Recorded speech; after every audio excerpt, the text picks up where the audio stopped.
안녕하세요. 미국주식론 대학이 미준입니다. 12월 4일 오늘의 미국주식 뉴스를 시작합니다. 오늘도 변함없이 미국 주식 투자의 정석을 지키고 있는 미준에 오신 것을 환영합니다. 미준 패밀리 여러분들 즐거운 주말 보내셨는지 모르겠습니다. 저랑 제 아내는요, 지난 주말에도 수영장에 하루 종일 갇혀 있었습니다. 제가 예전에도 한번 말씀드렸는데 아이들이 수영을 열심히 좀 하거든요. 그래서 최근에는 다른 운동을 시킬 걸 하고 좀 후회를 하고 있습니다. 수영 경기 같은 경우는요, 이제 주말 내내 펼쳐지는 경우도 많고 또 오전에 시작해서 저녁에 끝나거든요. 그래서 지난 주말에도 하루에 한 8시간 정도 수영장에 갇혀 있었던 것 같습니다. 물론 이제 아이들이 메달도 따고 또 열심히 수영 열심히 하는 모습 보면 뿌듯하고 재미도 있습니다. 그런데 이렇게 주말 내내 실내에 갇혀 있다 보면 좀 기력이 떨어지거든요. 그래서 오늘도 조금 아침에 피곤한 마음인데 그래도 정신 바짝 차리고 방송 진행해 보도록 하겠습니다. 자, 12월 4일 오늘의 미국 주식 뉴스 바로 시작합니다. 오늘은 월요일입니다. 오늘도 지난주에 미국 증시 시황부터 정리해 보도록 하겠습니다. 일단 S&P 500을 보시면요, 4,594를 찍으면서 현재 지난 한 주 동안 주가가 0.87% 추가적으로 상승을 했고요. 나스닥은 0.46% 소폭으로 올라가는 데 그쳤습니다. 그런데 아마 여러분들 중에 생각보다 주가가 많이 안 올라갔네, 나는 내 포트폴리오의 주가 상승률은 굉장히 좋았는데, 이렇게 말씀하시는 분들이 꽤 계실 것 같은데요. 그 이유가 뭐냐면 지난주에는 소형주들이 모여있는 러셀 2000 인덱스가 굉장히 많이 상승했거든요. 보시는 것처럼 5일의 거래일 동안 무려 3.42% 급등 추세를 만들어냈습니다. 러셀 2000이라는 것은요, 이제 시가총액 기준으로 1등부터 3000등까지 미국 증시에 상장되어 있는 종목을 이제 순서를 매긴 다음에요, 1등부터 1000등까지는 빼놓고 이제 1001등부터 3000등까지 따라서 소형주 2000개를 모아놓은 인덱스다, 이렇게 보시면 되는데, 지난주에는 소형주들이 굉장히 좋은 상승 추세를 만들어냈다, 이렇게 이해하시면 좋을 것 같습니다. 소형주는요, 최근 들어서 이제 한 달 동안도 굉장히 좋습니다. 7.18% 상승을 했거든요. 하지만 그럼에도 불구하고 아직까지는 갈 길이 멀다. 왜냐하면 지난 1년간의 성적표를 보시면 1.22% 상승하는데 그쳤습니다. 따라서 지난 1년간 사실 별다른 움직임을 보이지 못했던, 굉장히 수추세가 좋지 않았던 소형주들이 최근에 한 달 동안, 그리고 지난 일주일 동안 굉장히 강세를 지니고 있다, 이렇게 정리를 하면 좋을 것 같습니다. 참고로 소형주에 투자하는 방법을 좀 정리를 해드리고 싶은데요. 여기 5가지의 ETF가 나와 있습니다. 첫 번째는 IWM이고요. iShares Russell 2000 ETF, 그리고 두 번째는 VTWO. 이거 역시도 뱅가드에서 운영하고 있는 러셀 2000 인덱스를 추종하는 펀드 ETF다, 이렇게 보시면 됩니다. 따라서 이 두 가지는 대체적으로 비슷한 종목을 담고 있다, 이렇게 보시면 될 것 같고요. 그 외에도 소형주 투자에 관심이 있으신 분들은 3가지의 ETF가 더 존재하는데요. IJK 같은 경우는 iShares S&P Midcap 400 Growth ETF, 따라서 좀 미드캡이니까 중형주죠. 그래서 규모가 중간 정도 되는 400개의 성장 주식을 담고 있다, 보시면 될 것 같고요. PSC 같은 경우는 Principal US Small Cap ETF입니다. 따라서 소형주만 모여 있다, 이렇게 보시면 되고, IJR 같은 경우도 iShares에서 운영하는 Core S&P Small Cap ETF, 따라서 이런 종목들이 이제 소형주라든지 중소형주를 담고 있다, 이렇게 정리가 가능합니다. 지금 지난주에 가장 상승률이 도드라졌던 주식은 IWM 그리고 VTWO, 이렇게 두 가지의 ETF가 한 4% 정도 올라가면서 가장 추세가 좋았고요. 지난 1년간의 성적표를 보시면요, IWM 그리고 VTWO 같은 경우는 마이너스 1%, 상당히 좋지가 않았죠. 그리고 IJR 같은 경우도 마이너스 2.62%로 굉장히 주가의 흐름이 지난 1년간 좋지 않았습니다. 따라서 이런 ETF들이 최근에 힘을 내면서 주가가 반등하는 추세를 최근 들어서 만들어내고 있다, 이렇게 보시면 되고요. 대체적으로 ETF의 그레이드 평가는 굉장히 좋습니다. 최근에 이제 모멘텀이 굉장히 좋은 추세를 만들어내고 있고요. 대체적으로 수수료가 굉장히 저렴합니다. 따라서 수수료도 별로 되지 않고 디비던드, 배당도 대부분 다 나오거든요. 따라서 배당주에도 투자하는 방법이 될 수가 있다. 하지만 한 가지 이제 리스크가 조금 큰 부분이 약점으로 나와 있는데요. 리스크가 큰 부분은요, 아무래도 이제 소형주가 모여있는 ETF다 보니까 공매도율이 굉장히 높습니다. 제가 잠깐 보여드리면요. IWM 같은 경우는 현재 공매도 투자율이 32.84%나 되거든요. 따라서 전체 주식의 개수 중에 무려 32% 이상 공매도에 투자되고 있다. 이렇게 좀 부정적인 측면을 우리가 살펴볼 수가 있을 것 같습니다. 참고하시면 좋을 것 같고요. 자, 그러면 지난주에 성장주들 중에 주가의 흐름이 가장 좋았던 종목들의 이름을 살펴보도록 하겠습니다. 지난 한 주 동안 주가의 흐름이 가장 좋았던 종목은 UiPath고요. 주가가 일주일 동안 무려 36.46%나 폭등을 해버렸습니다. 그 중에 대부분은 금요일날 올라갔는데요. 금요일 하루 동안 26.72%라는 대단한 상승률을 기록했습니다. UiPath 같은 경우는 어닝 결과를 발표했는데 굉장히 좋은 수치가 발표되면서 투자자들의 관심이 높아졌다. 이렇게 보시면 되겠습니다. 업스타트도 36.41% 일주 만에 급상승했는데요. 지난 금요일 날 20.96% 폭등 추세를 만들어냈습니다. 세 번째로 플러그 파워가 30.84% 급등을 했고요. 네 번째 오픈도 플러스 27.2%, 스템이 플러스 26.92%, 파이버가 플러스 19.5%, 펠로톤 플러스 18.03, 블룸에너지 코퍼레이션 플러스 16.43, CRM, 세일즈포스가 플러스 15.87, 코인베이스 플러스 15.77, wolfspeed가 플러스 15.62% 올라가면서 가장 추세가 좋은 성장 주식이었습니다. 다음에는 미주온 탑12의 성적입니다. 미주온 탑12 종목도 지난 일주일 동안 상승한 종목의 개수가 더 많았고요. 가장 주가의 흐름이 좋았던 종목은 소파입니다. 한 주 동안 14.14% 주가가 급등 추세를 만들어냈고요. 두 번째로 온세미가 플러스 7.07%, 인피니언 플러스 6.66, 팔란티어 플러스 5.57, 우버 플러스 3.67, 테슬라 플러스 1.44, TSMC 플러스 0.74, 아마존 플러스 0.20% 보여줬습니다. 반면 네 종목은 일주일 동안 하락했는데요. 마이크로소프트가 마이너스 0.77, 엔비디아 마이너스 2.12, 마지막으로 SMCI, 슈퍼마이크로 같은 경우는 지난주에 제가 방송에서 전달해드린 것처럼 유상증자의 소식이 들리면서 5.61% 일주일 동안 하락하는 추세를 만들어냈습니다. 앞에서 우리가 함께 살펴본 것처럼 지난 한 주 동안도 미국 증시의 상승 추세는 이어졌습니다. 그리고 2023년 11월 한 달 동안은요, 역대 최고의 수익률을 낼 정도로 정말 S&P 500 미국 증시가 엄청난 상승 추세를 기록했는데요. 이제 우리 투자자 입장에서 궁금한 거는요, 지나치게 11월 한 달 동안 달렸기 때문에 이제 좀 소강 상태에 들어들면서 우리가 리밸런싱을 해야 되는 시기가 다가온 건지, 아니면 이러한 무서운 상승 추세가 이제 시작하는 12월 달에도 지속될 건지 굉장히 궁금한 부분입니다. 그래서 오늘 첫 번째로 선정한 기사는요, 이번 상승장이 아직 끝나지 않았다, 이렇게 확신할 수 있는 한 가지 이유를 우리한테 안겨주는 기사를 살펴볼까 합니다. 과연 이 기사에서는 어떤 이유를 가지고 상승장이 아직 끝나지 않았다, 이렇게 주장하는지 직접 한번 확인을 해 보시죠. 증시는 1년 만에 최고의 한 달을 보냈다. 11월 한 달 동안 주가가 S&P 500 기준으로 8% 이상 급등을 했습니다. 이러한 상승세는요, 연방준비제도 연준의 금리 인상이 끝났다는 시장의 확신 때문이다. 이렇게 우리가 생각하기 쉽다. 그런데요, 한 가지 이유가 남아 있다라고 합니다. 기업의 실적을 잊지 말아야 한다라고 조언을 해주고 있고요. S&P 500 지수는 지난주 0.8% 상승하면서 11월을 무려 플러스 8.9% 상승하면서 마무리가 됐습니다. 그 의미는요, 투자자 입장에서는 2022년 7월 이후 최고의 한 달을 보냈다, 이렇게 보시면 되고요.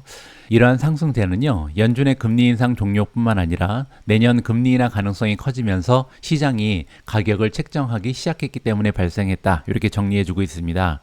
하지만 기업의 실적은 이번 달 증시 상승에 크게 기여하지 못했다. 이 얘기는요, 제가 늘상 말씀드린 것처럼 주가는 실적 곱하기 멀티플이죠. 그러면 주가가 많이 올라갔잖아요. 이렇게 9% 가까이 주가가 급등을 했는데 거기에 대부분은 기업 실적에서 온 것이 아니라 지금 시장이 가격을 책정하기 시작했기 때문에, 즉 멀티플이 확장됐기 때문에 주가가 올라갔다, 이렇게 설명을 하고 있습니다. 하지만 중요한 것은요, 이제 실적 불황이 끝났다. 따라서 다가오는 미래에는 실적 역시도 상승 추세를 만들어낼 가능성이 높지 않을까, 이렇게 우리가 기대를 해볼 수가 있다는 거죠. 자, 리피니티브의 자료에 따르면 S&P 500의 기업의 3분기 순이익은요, 지난 3분기 동안 계속해서 연속으로 감소세를 보였습니다. 그런데 지난 분기에 1년 전보다 4.1% 급등하는 추세를 만들어냈다. 긍정적인 신호가 발견이 되는 거고요.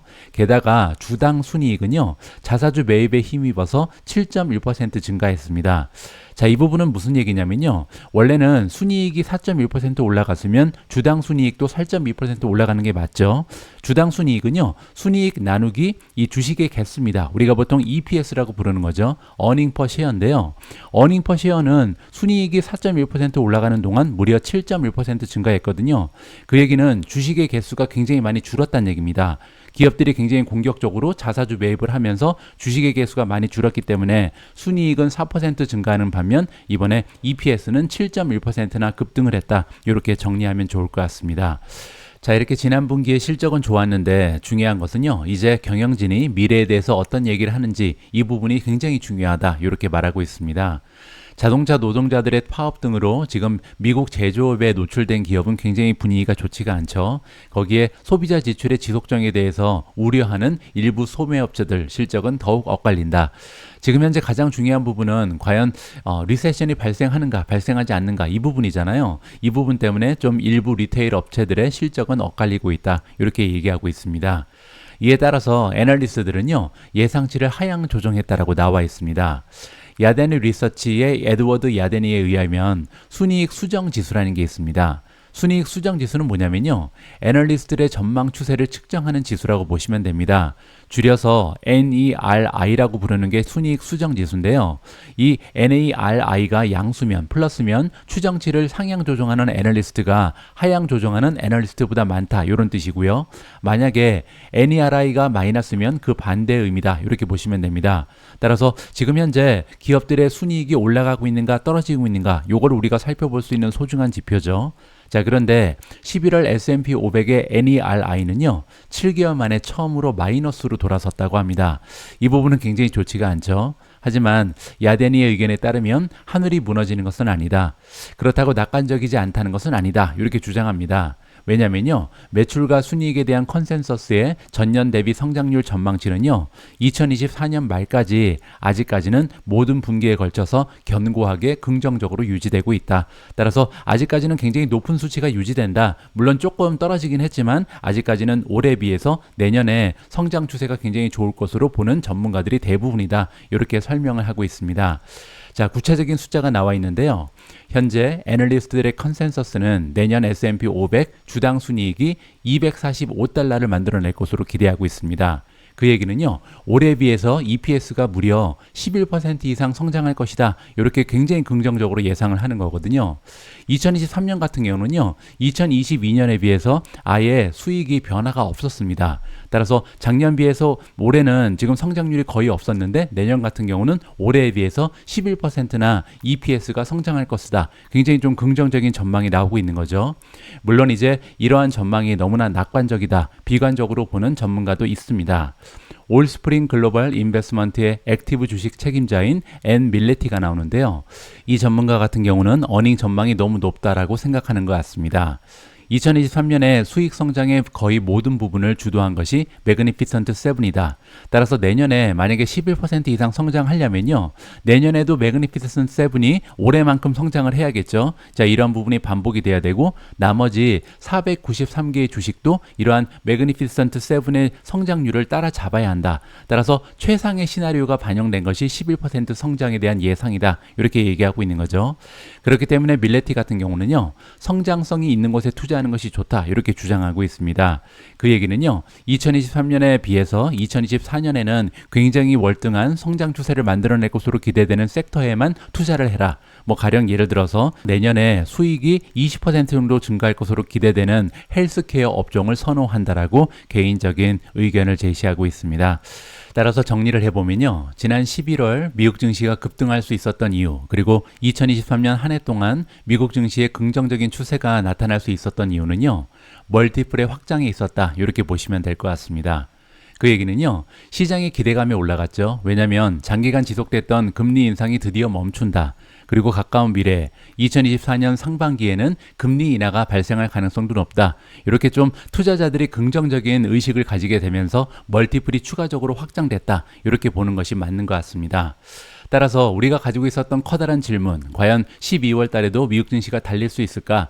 2024년에는 이러한 추세가 이어질 수 있을까? 이 부분이 굉장히 궁금한데요.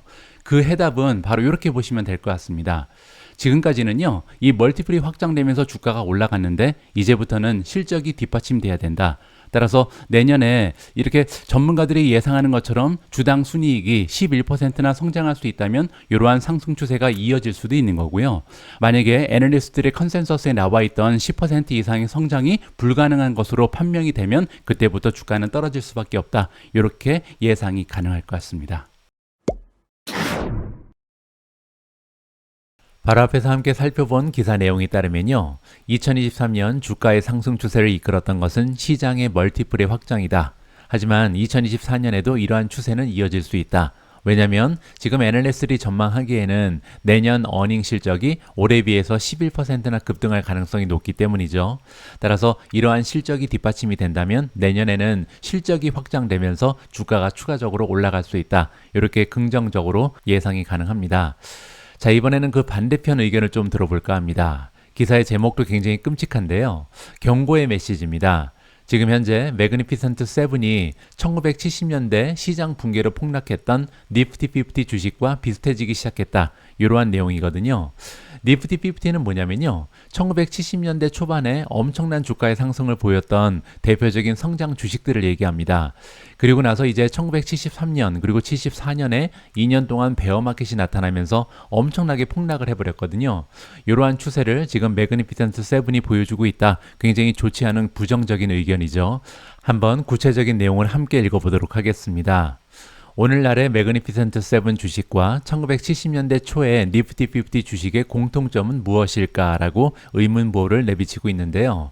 아폴로 글로벌 매니지먼트의 토르 스텐 슬로크에 따르면 최근 미국 주식시장에서 극단적인 집중도를 나타내는 것, 이게 첫 번째 공통점이고요. 두 번째는 이 그룹의 수익 배수, 즉 지금 PER을 얘기하는데요. 멀티플이 굉장히 비슷해 보인다라고 부정적인 내용을 알려주고 있습니다. 투자자들은 1973년과 1974년 약세장 기간 동안 해당 주식에 어떤 일이 있었는지를 고려할 때 니프티 50 시대에서 가능한 많은 교훈을 얻으려고 노력해야 된다. 이제 역사는 반복되는 경향이 있기 때문에 옛날에 어떤 일이 있었는지 우리가 살펴볼 필요가 있다는 거죠. 팩트셋 데이터에 따르면 이 2년 동안 1973년부터 1974년 동안 S&P 500 지수는요. 무려 40% 이상 하락한 적이 있고요. 시장의 선두 주자 중에 상당수는 더 큰 폭으로 하락을 했다라고 합니다. 자, 뱅크 오브 아메리카에 따르면 매그니피센트 7에 대한 높은 밸류에이션은요. 이들 종목이 현재 S&P 500 지수 전체 시장 가치의 거의 3분의 1을 차지한다는 점을 감안할 때 투자자들이 S&P 500에 투자하는 것을 다시 한번 고려해 볼 필요가 있다. 따라서 지금 현재 S&P 500에 투자하는 것은 굉장히 위험하다. 이렇게 얘기하는 거죠. 자, 실제적으로 세 가지의 기간을 비교해 주고 있는데요. 멀티플 비교입니다. 첫 번째는 지금 우리가 매그니피센트 7이라고 부르는 메가테크 기업들이고요. 두 번째 나와 있는 것은 그 유명한 닷컴 버블입니다. 세 번째가 이제 1970년대 초반에 신나게 달렸던 니프티 50 주요 성장 주식을 여기 알려주고 있고요. 1972년도에 PE 레이시오를 보시면요. 코카콜라는 46배 거래가 됐고요. 맥도날드는 71배, 텍사스 인스트루먼트는 40배, IBM이 36배, 제록스가 46배, 그리고 폴라로이드가 95배 거래가 되면서 에버리지 PE 레이시오, 즉 니프티 50의 평균적인 PE 레이시오가 56배였습니다. 엄청나게 멀티플이 확장됐었죠. 자, 그리고 두 번째로 닷컴 버블을 보시면요. 인텔이 41배, 시스코가 100배, 델 컴퓨터가 57배, 마이크로소프트가 51배를 보이면서 그때 이제 닷컴 버블의 대표 주자들의 평균적인 PE 레이시오는 62배였습니다. 자, 그리고 오늘날 매그니피센트 7을 보시면 지금 메타가 22배, 아마존 68배, 애플이 31배, 구글 그리고 마이크로소프트는 25배, 36배, 엔비디아가 100배가 넘죠. 테슬라도 70배가 넘습니다. 따라서 지금 현재 이 7종목의 PE 레이시오를 종합적으로 살펴보면 평균적으로 53배가 나오고 있습니다. 따라서 굉장히 비슷한 멀티플을 구성하고 있다. 따라서 이러한 닷컴 버블이라든지 니프티 50의 과거 역사를 반복할 가능성이 높다. 주의해야 된다. 이렇게 우리가 역사적인 교훈을 얻을 수가 있는 거죠. S&P 7, 매그니피센트 7을 얘기하는 거죠. 그리고 나머지 S&P 493개의 사이의 괴리는 계속되고 있다. 그리고 현재 S&P 500을 매수하는 투자자들은요, 올해 이미 80%나 상승했고, 또한 평균 주가 수익 비율이, 즉 PER이 50을 넘어가는 7개 기업을 매수하는 거랑 다름이 없다, 이렇게 이야기하고 있습니다. 왜냐하면 S&P 500의 3분의 1을 차지하는 것이 7종목이잖아요. 자, 그리고 S&P 7의 밸류에이션은 2000년 3월에 니프티 50, 그리고 기술 버블, 닷컴 버블이죠. 이러한 시대랑 굉장히 비슷해 보이기 시작한다. 따라서 굉장히 조심해야 될 때다. 이렇게 얘기하는 겁니다. 자, 투자자들이 이렇게 밸류에이션에 관심을 가져야 되는 이유는 뭔가? 여기에 대한 이야기를 해주고 있는데요. 뱅크 오브 아메리카의 애널리스트 팀이 작성한 아래 차트에 볼 수 있듯이 장기적으로는 밸류에이션과 미래 수익률은 반비례하는 경향이 있기 때문이다. 이렇게 설명해주고 있습니다. 바로 이 차트인데요. 이 차트에서 얘기하고 있는 것은 바로 이겁니다.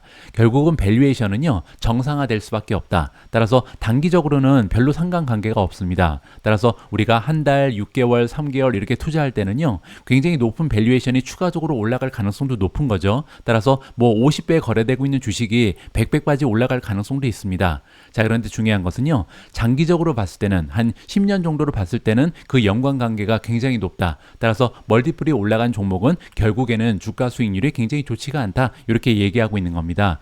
따라서 장기적인 관점을 봤을 때는 주가가 너무나 많이 급등한 종목들은 피하는 것이 맞다. 이렇게 얘기하고 있는 거죠. 자, 따라서 이번 기사를 정리를 해보면 지금 현재 매그니피센트 7의 PER이 너무나 높기 때문에 예전처럼 폭락할 가능성이 높다. 이러한 주장이라고 보시면 될 것 같습니다. 자, 제가 시킹 알파로 이동을 해서 현재 밸류에이션을 좀 보여드릴 텐데요. PER, 앞에서 이제 언급됐던 PER은요, TTM입니다. Trailing 12 months, 즉 지난 12개월을 기준으로 한 거죠. 보시는 것처럼 테슬라는 77배, 아마존은 76.59배, 엔비디아는 61배가 넘어가면서 굉장히 좀 멀티플이 지나치게 확장됐다는 것이 사실입니다. 자, 그런데 PER을 포워드로 보시면요, 이 수치가 어느 정도는 감소하는 추세를 보이고 있거든요. 그 얘기는 다가오는 1년 동안 지난 12개월보다는 굉장히 좀 좋은 수익의 향상을 도모할 수 있는 것이 매그니피센트 7이다. 이렇게 기대감을 높여볼 수가 있는 거죠. 특히 아마존 같은 경우는 76배에서 55배로 줄어들고요. 엔비디아는 61배에서 38배까지 떨어집니다.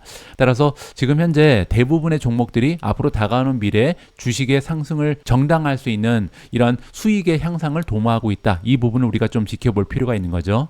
따라서 앞에서 살펴봤던 기사랑 일맥상통합니다. 만약에 실적이 뒷받침되지 못한다. 따라서 우리가 기대했던 것만큼 실적의 향상이 도모되지 못한다면 과거 두 번에 있었던 역사, 끔찍한 역사가 반복될 가능성이 이번에도 대두된다. 이렇게 예상하면 좋을 것 같습니다. 다음으로 준비된 기사는 테슬라 관련된 아티클입니다. 제가 이틀 전에 미준 멤버십 플랫폼에 미준 강추 컨텐츠라 이렇게 타이틀을 붙여서 공유해드린 기사고요. 저는 개인적으로 월가에서 일하고 있는 애널리스트 중에 진 몬스터라는 전문가가 가장 좀 믿음직하다라고 생각을 합니다. 굉장히 정확도도 있고요. 객관적인 시각으로 많은 종목을 분석해주는 탁월한 능력이 있거든요. 자, 그래서 이번에는 사이버 트럭 출시와 테슬라의 미래에 대한 진 몬스터의 의견을 함께 읽어보도록 하겠습니다. 제가 이 기사는요, 저희 개인적인 생각은 좀 배제하고 진 몬스터의 목소리를 위주로 읽어드리도록 하겠습니다. 사이버 트럭은 대부분의 예상보다 25% 높은 가격으로 출시됐습니다. 이는 가격이 내려갈 때까지 향후 몇 년 동안은 수요가 제한적일 것이다 라는 의미입니다. 중요한 것은 사이버 트럭은 테슬라가 세계 최고의 전기차를 만들고 있으며 기존 자동차 업체들이 실수로 전기차 추격 속도를 늦추는 동안에도 앞서 나가고 있다는 것을 보여주는 최신 증거라는 점입니다. 자, 주요 내용을 세 가지로 압축하고 있는데요. 첫 번째는 가격 책정입니다. 사이버 트럭은 모든 구성에서 대부분의 사람들이 기대하는 것보다 25% 높은 가격으로 책정돼서 시장보다 높은 가격을 형성하고 있습니다. 업계를 선도하는 전기 트럭인 포드 F-150 라이트닝과 비교하면 사이버 트럭은 각 투림별로 약 1만 달러 정도 더 비쌉니다. 하지만 사이버 트럭의 놀라운 성능을 고려할 때 시장보다 높은 가격을 책정한 것은 올바른 결정이며 얼리 어댑터들은 첫 5만 대의 배송에 참여하기 위해 기꺼이 프리미엄을 지불할 의향이 있습니다. 10월 실적 발표에서 테슬라는 대기자 명단에 100만 명 넘는 사람들이 있다고 밝혔으며 일부 애널리스트들은 200만 명에 가까울 것으로 추정하고 있습니다. 고가의 차량이라는 것을 고려할 때 향후 6개월 동안 대기자 수는 50만 명 이하로 감소할 것으로 예상합니다. 일로는 가격이 수요에 미치는 영향을 잘 알고 있으며 배송량 증가에 대해 인내심을 가져달라는 신호를 시장에 보내고 있습니다. 내년에는 3만 5천 대의 트럭을 판매하고 2025년에는 12만 5천 대, 2026년에는 25만 대까지 증가할 것으로 예상합니다. 즉 2024년에는 사이버 트럭이 전체 배송의 2% 미만을, 2025년에는 5%를 차지할 것으로 예상됩니다. 제 생각에는 2025년 말에는 생산 효율성이 향상되면서 사이버 트럭의 가격이 25% 이상 내려갈 것으로 예상합니다. 그 시점부터 매출이 증가하기 시작할 것입니다. 즉 2026년이 사이버 트럭의 첫 번째 커다란 해가 될 가능성이 높습니다. 라고 정리해주고 있습니다. 자, 두 번째는요. 사이버 트럭의 성능에 관련된 의견입니다. 저는 사이버 트럭이 업계 최고의 차량이라는 머스크의 메시지에 동의합니다. 트럭보다 더 실용적이고 스포츠카보다 빠릅니다. 사이버 트럭은 현재 시중에 판매되는 자동차와 트럭에 포함된 기능을 훨씬 뛰어넘는 기능이 포함되어 있습니다. 첫 번째로 내구성인데요. 트럭은 일상적인 마모, 화물 하역, 작업장 사용 등으로 쉽게 파손되는데 사이버 트럭의 강철 프레임은 내구성과 견고한 성능의 새로운 표준이 될 수 있다. 이렇게 보고 있고요. 두 번째는 다재다능함입니다. 이번 행사에서 가장 돋보인 것은 트럭 견인 성능으로 이전 동급 최고의 포드 F350 디젤을 비교적 쉽게 제압했습니다. 특히 사이버 비스트 모델은요, 드래그 레이스에서 포르쉐의 911을 견인한 상태에서 기본 모델인 포르쉐 911을 이기고 트럭의 견인력을 입증했다라고 나와 있고요. 세 번째는 액세서리입니다. 사이버 트럭은 240V 출력을 지원하는 파워 쉐어 기능이 있는데요. 기본적으로 1만 달러짜리 이동식 발전기를 가지고 있는 셈이다. 정전 시에 집에 전력을 공급하고 다른 테슬라를 충전할 수 있는 기능이 있다. 이렇게 보시면 됩니다. 자, 세 번째는 전기차의 발전 부분인데요. 사이버 트럭이 큰 기대를 모았기 때문에 이 차량의 기술적 중요성은 대부분 간과되어 왔다라고 얘기합니다. 사이버 트럭은 지난 2달 동안 6개의 주요 자동차 제조업체 중에 무려 4개 업체가 전기차 보급을 늦추겠다는 계획을 발표한 시점에서 나온 것입니다. 사이버 트럭은 테슬라와 기존 경쟁사 간의 차별화가 더욱 분명해지고 있음을 보여주는 최신 증거입니다. 라고 얘기합니다. 결론적으로 기존 자동차 업체들은 전기차에 대한 그들의 시각을 바꿨으며 전기차 채택이 변곡점을 도달하기 위해서는 앞으로 10년에서 20년이 걸릴 것으로 믿고 있습니다. 그들은 그렇기 때문에 적절하게 투자 규모를 줄였고 이는 단기적으로 수익성에 도움이 될 수 있습니다. 반면에 테슬라는 향후 5년 내에 변곡점이 도달할 것으로 보고 있으며 이를 실현하기 위해 의지를 발휘하고 있습니다. 이러한 의지의 결과물이 바로 가장 저렴한 가격의 최고 전기차이며 이를 통해서 전기차 보급 곡선을 앞당길 수 있을 겁니다. 테슬라의 말이 맞다면 기존 자동차 업체들은 투자를 늦추는 엄청난 실수를 저지르고 있는 것입니다. 그리고 만약에 기존 자동차 제조업체들의 주장이 맞다면 테슬라는 시간이 걸릴 미래에 과도하게 투자하는 실수를 저지르고 있는 것입니다. 자, 이렇게 짐몬스터의 사이버 트럭 출시 그리고 테슬라의 미래에 대한 의견을 살펴봤는데요. 제가 가지고 있는 의견과도 굉장히 비슷합니다. 하지만 최근에 제가 테슬라에 대한 개인적인 의견을 제시하면 제가 전달력이 좀 부족한지 자꾸만 악성 댓글이 좀 달리더라고요. 제가 가지고 있는 그런 관점도 이 짐몬스터의 의견과 별반 다른 것이 없다. 이렇게 좀 설명을 드리면서 이번 기사를 마무리하도록 하겠습니다. 제가 지난 주말에 커뮤니티 포스팅을 통해서 굉장히 반가운 뉴스 하나를 여러분들께 속보로 전달해 드렸습니다. 바로 우버가 S&P 500 지수의 편입이 확정됐다라는 굉장히 반가운 소식이었는데요. 이 기사를 보시고 질문을 남겨주신 분이 계십니다. 가장 밑에 보시면 성윤님께서 S&P 500 지수에 들어가면 뭐가 좋나요? 이렇게 질문을 해주셨거든요. 거기에 대한 답을 이번 기사를 통해서 전달을 좀 해드릴까 합니다. 우버가 S&P 500 지수의 편입이 확정됐다라는 기사가 등장을 했고요. 차량 호출 서비스 업체인 우버 테크놀로지가 12월 18일 거래 개시와 함께 자블 INC 그리고 빌더즈 퍼스트 소스 INC와 함께 S&P 500 지수에 편입된다고 S&P 다우존스 인다이시즈가 금요일 날 늦게 발표했습니다. 이 세 종목들은요, 12월 18일 월요일을 기점으로 S&P 500 지수에 편입이 되고요. 그렇게 되면 이제 세 종목이 빠져야 되잖아요. 여기 나와 있습니다. 실드 에어 코퍼레이션, 알래스카 에어 그룹, 그리고 마지막으로 솔라 엣지 테크놀로지, 이렇게 세 종목이 탈락이 된다. 이렇게 보시면 됩니다. 자, 굉장히 짧은 기사였는데요. 제가 밑에 쪽에 S&P 500 지수에 편입되면 어떠한 이점이 있는지 이 부분에 대한 좀 정리를 나름대로 해봤습니다. 첫 번째는요, 가시성 그리고 신뢰도가 향상된다. 이렇게 보시면 됩니다. S&P 500은요, 가장 널리 인정되고 존경받는 벤치마크죠. 따라서 애널리스트 그리고 광범위한 금융 커뮤니티에서 회사의 가시성 그리고 신뢰도를 높일 수 있는 좋은 기회가 마련이 되거든요. 따라서 많은 투자자들의 관심을 받는 종목으로 성장할 가능성이 높다. 이렇게 보시면 됩니다. 두 번째는요, 유동성 그리고 거래량의 개선이라고 볼 수가 있는데요. S&P 500에 편입이 되면 해당 기업 주식의 거래량 그리고 유동성이 증가하는 경우가 대부분입니다. 그리고 이렇게 유동성이 증가하게 되면요, 최소 거래량 요건을 가진 기관 투자자들이 더 매력적인 주식으로 인식할 가능성이 높다. 따라서 많은 기관들이 매수할 가능성이 높다. 이렇게 기대해 볼 수가 있는 거죠. 자, 세 번째, 가장 중요한 부분이죠. 주가 상승의 가능성이 추가적으로 열리게 됩니다. S&P 500에 편입이 되면 해당 기업의 주식에 대한 수요가 급증하면서 주가에 상승 압력을 가할 수 있다. 자, 그 이유가 설명되고 있는데요. S&P 500 지수를 추종하는 인덱스 펀드, ETF죠. 그리고 기관 투자자들이 포트폴리오의 지수를 맞추기 위해서 새로 편입된 기업의 주식을 매수할 가능성이 매우 높다라고 설명되고 있습니다. 따라서 추가적으로 우버의 주식을 사야 되는 기관이 굉장히 많이 늘어난다. 이렇게 보시면 되겠죠. 자, 네 번째는요, 기업의 브랜드 평판 그리고 이미지의 향상을 도모할 수 있습니다. S&P 500에 편입이 되는 것은 미국의 500대 우량 기업에 편입이 된다. 이렇게 보시면 되겠죠. 따라서 차별성과 명성을 상징하는 것으로 간주가 됩니다. 기업의 브랜드 평판과 전반적인 이미지를 향상시킬 수 있는 굉장히 소중한 기회가 되고요. 자, 다섯 번째는요, 보다 실질적인 혜택, 자본 비용의 절감입니다. 자본 비용 절감이라는 것은 이제 돈을 꿀 때 이자율이 낮다. 이렇게 보시면 되겠죠. 투자자들이 S&P 500에 포함되지 않은 기업보다 덜 위험하다라고 인식하기 때문에 차입 비용이 낮아지고 신규 프로젝트에 대한 자금 조달 비용이 낮아질 수밖에 없다. 따라서 긍정적인 효과가 추가적으로 대두가 될 수가 있습니다. 자, 이 밖에도요, S&P 500에 편입이 되면서 추가적인 혜택을 세 가지 정도로 정리해 볼 수가 있는데요. 첫 번째는 선도적인 대표적인 테크 기업으로서 인지도가 향상될 가능성이 높습니다.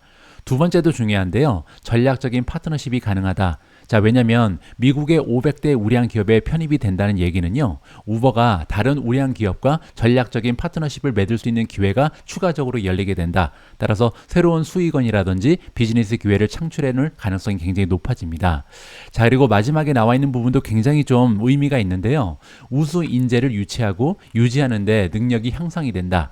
자, 왜냐면요, 많은 사람들이 나는 500대 기업에 다녀, 이런 좀 자부심을 느끼고 싶잖아요. 따라서 많은 사람들이 권위 있는 지수에 포함된 기업에 일하기를 열망하기 때문에 S&P 500에 편입이 되면 우수 인재에게 더 매력적인 기업이 될 수 있다. 따라서 많은 탤런트를 확보할 수 있는 기회가 추가적으로 열리게 된다. 이렇게 많은 혜택을 S&P 500에 편입이 되면서 누릴 수 있는 것이 우버다. 이렇게 정리해 드리겠습니다. 제가 미존 유튜브랑은 별도로 운영하고 있는 미존 멤버십 플랫폼에는요, 오늘의 미국 주식 분석이라는 컨텐츠가 있습니다. 하루에 한두 종목 정도를 선정을 해서 이 종목에 대한 굉장히 구체적이고 상세한 분석 기사를 여러분들께 한글 버전으로 공유를 해드리고 있는데요. 저는 개인적으로 이 코너가 미존 멤버십에 가입할 만한 가장 대표적인 이유 중에 하나라고 생각을 합니다. 그 이유가 뭐냐면요, 이 오늘의 미국 주식 분석 기사들은 그 내용이요, A4 용지로 한 8장, 9장, 10장이 넘어가는 경우가 대부분입니다. 그래서 사실 방송을 통해서는 여러분들께 전달해 드릴 수가 없는 부분이 대부분이거든요. 여기 나와 있는 것처럼 대부분의 기사가 아마 방송을 통해서는 여러분들께 전달해 드린 적이 없는 굉장히 구체적인 주식에 대한 분석 기사입니다. 자, 그런데 이 중에서 오늘은 하나를 좀 여러분들과 함께 읽어보면 좋을 것 같은데요. 그냥 건너뛰기에는 내용이 너무나 좋아서 여러분들께 좀 소개를 잠깐이나마 드릴까 합니다. 여기 나와 있는 미중 강추 콘텐츠, 엔비디아와 함께 이 두 개의 AI 소형주에 베팅하라, 이런 내용이거든요. 이 기사 역시도 뭐 다른 기사에 비해서는 조금 짧습니다. 그래도 A4 용지로 한 5장이 넘어가는 기사이기 때문에 사실 전체적인 내용을 모두 읽어보기는 좀 역부족이고요. 주요한 부분만 잠깐 소개를 드리도록 하겠습니다. RBC 캐피탈 마켓이라는 기관에서 기술팀이 최근에 이제 보고서를 하나 발행했는데요. 여기에 엔비디아 관련해서 이런 이야기가 등장합니다.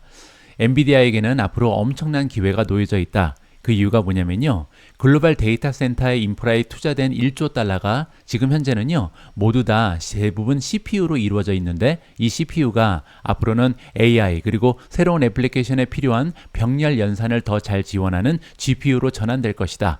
따라서 앞으로는요. 데이터 센터에 들어가는 칩이 대부분 다 GPU로 바뀔 가능성이 높다. 따라서 여기에서 엔비디아는 엄청난 수익을 창출할 추가적인 기회가 놓여져 있다. 이렇게 지금 설명을 하는 거거든요.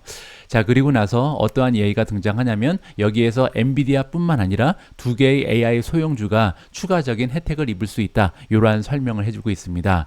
자, 그 두 기업에 대한 이야기를 좀 들어볼까 합니다.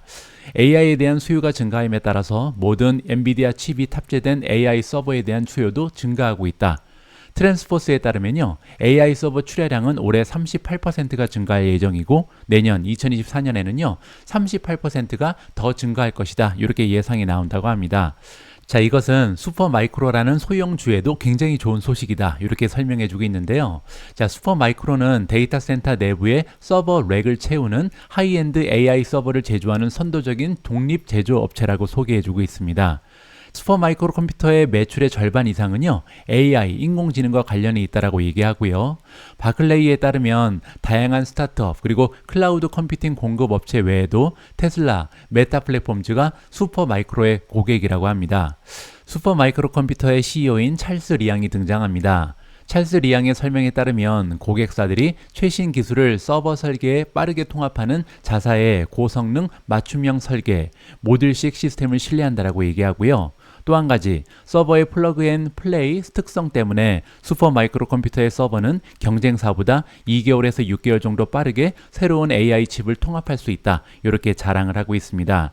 두 가지 정도의 장점이 있다는 거죠. 첫 번째는 뭐냐면요. 고성능 맞춤형 설계가 가능하다. 제가 예전에 방송에서 한번 설명드렸는데 슈퍼마이크로는요. 블록식을 사용합니다. 그 얘기는 뭐냐면 전체적인 시스템을 하나로 통합해서 개발하는 것이 아니라 각각 작은 유닛으로 개발해서 이거를 이렇게 조합을 해서 맞춤형으로 판매를 하는 이러한 시스템을 갖추고 있거든요. 따라서 계속해서 인공지능의 성능이 향상함에 따라서 마이크로 서버 역시도 여기에서 추가적으로 기능을 추가하고 빼고 하는 것이 굉장히 쉽다. 이렇게 이해가 가능합니다. 그렇기 때문에 다른 경쟁사보다 2개월에서 6개월 정도 빠르게 새로운 AI 칩을 통합할 수 있다. 이렇게 얘기를 하고 있는 거죠. 한편 모든 기업이 엔비디아의 AI 컴퓨팅 성능을 활용하기 위해서 경쟁하고 있는 상황이기 때문에 슈퍼마이크로 컴퓨터 입장에서는요. 엔비디아와의 긴밀한 파트너십이 무엇보다도 중요하다. 이러한 얘기가 등장합니다. 그만큼 이제 슈퍼마이크로 컴퓨터는요. 엔비디아라는 기업에 굉장히 의존도가 높다. 이렇게 부정적인 측면을 발견해 볼 수가 있는 거죠. 하지만 그럼에도 불구하고 슈퍼마이크로 컴퓨터는요. 아주 오랫동안 엔비디아와 최고의 관계를 유지하고 있습니다. 자, 리앙 CEO에 따르면 1993년 슈퍼마이크로 컴퓨터가 처음 설립될 때부터 엔비디아와 협력해 왔다라고 얘기하고 있고요. 두 회사는 실제로 실리콘밸리에서도 불과 15분 거리에 위치해 있다. 따라서 굉장히 가깝게 관계를 유지하고 있다. 이렇게 보시면 될 것 같습니다. 자, 다음에는요. 엔비디아와 함께 투자해야 되는 두 번째 AI 소형주가 등장합니다. AI 서버를 실행하는 데이터 센터는요. 기존의 CPU 서버보다 5배나 더 많은 열을 발생시키고 평단 미터당 10배나 더 많은 냉각을 필요로 한다고 합니다. 자, 여기에서 수혜를 받을 수 있는 두 번째 종목이 등장하는데요. 바로 벌티브입니다. 벌티브는요. 이러한 온도를 제어하기 위해서 노력하는 기업이라고 보시면 되고요. 현재 데이터 센터에 대한 전력 그리고 냉각 인프라 장비 공급은 벌티브 비즈니스의 75%를 차지합니다. 따라서 여기에서 올인을 하고 있는 종목이다. 이렇게 보시면 되죠. 벌티브의 CEO 지오다노 알페르타치가 등장하는데요. 자, 이 CEO 의견에 따르면 기존의 CEO 중심 서버에서 GPU 기반 AI 서버로서의 전환은 오랜 기간이 걸릴 가능성이 높다. 따라서 하루아침에 일어날 일은 아니라는 거죠. 아직까지는 CPU 그리고 GPU가 같이 상용되는 이러한 시기에 있지만 앞으로 다가오는 미래에 조금씩 CPU 기반에서 GPU 기반으로 넘어간다. 이렇게 이해하면 좋을 것 같습니다. 하지만 이렇게 장기간으로 계속해서 전환될 가능성이 높기 때문에 이 벌티브 입장에서는요, 성장을 계속해서 견인해 줄 수 있는 동력이다, 이렇게 보시면 되고요. 엔비디아의 경우와 마찬가지로 월가에서는 실제로 이 기회를 과소평가하고 있다. 자, 왜냐면요, 애널리스트들은 올해 벌티브의 매출 성장이 20%에 달할 것이다, 이렇게 긍정적으로 봤는데요. 반면 2024년의 전망을 보시면 9%로 떨어질 것으로 예상한다. 따라서 10%도 성장하지 못할 것이다, 부정적으로 보고 있는 거죠. 하지만 CEO의 말에 따르면요, 우리는 이것이 단연간의 물결이 될 것이다, 이렇게 굳게 믿고 있다라고 합니다. 따라서 우리 10% 이상 성장할 수 있어, 이렇게 얘기하는 거죠. 우리는 주문 파이프라인 그리고 수주 잔고에서 이를 확인할 수 있다. 따라서 그냥 긍정적인 전망이 아니라요, 실제로 예약 주문이 많이 들어오고 있다, 지금 밀려있는 주문이 굉장히 많다, 이렇게 얘기하는 거죠. 또한 데이터 센터 고객과의 대화 강도 그리고 빈도에서 이를 확인할 수 있다. 점점 더 많은 데이터 센터 고객들이 우리랑 연락을 하고 있다. 점점 더 많은 주문을 하고 있고 계속해서 우리는 성장할 수 있다. 이렇게 CEO가 이야기를 하고 있습니다. 자, 나머지 기사 내용은 조금 길어서 여기서 생략을 할 것 같고요. 중요한 것은요, 앞으로 다가오는 미래에도 엔비디아의 성장 동력은 충분하다. 그 중심에는 이제 그 CPU에서 GPU로 데이터 센터의 칩이 넘어가고 있다, 이 부분이고요. 자, 이러한 부분에서 두 가지의 AI 소형주 역시도 추가적인 혜택을 받을 수 있다, 이렇게 정리해 드리겠습니다. 오늘 마지막으로 준비된 기사는 리오토의 11월 실적입니다. 매달 첫 번째 날에 이제 중국의 3인방 기업들은 그들의 실적을 발표하고 있는데요. 자, 이번 11월 달에 리오토의 성적이 니오 그리고 샤오펑에 비해서 어느 정도 월등한지 한번 확인하면 좋을 것 같습니다.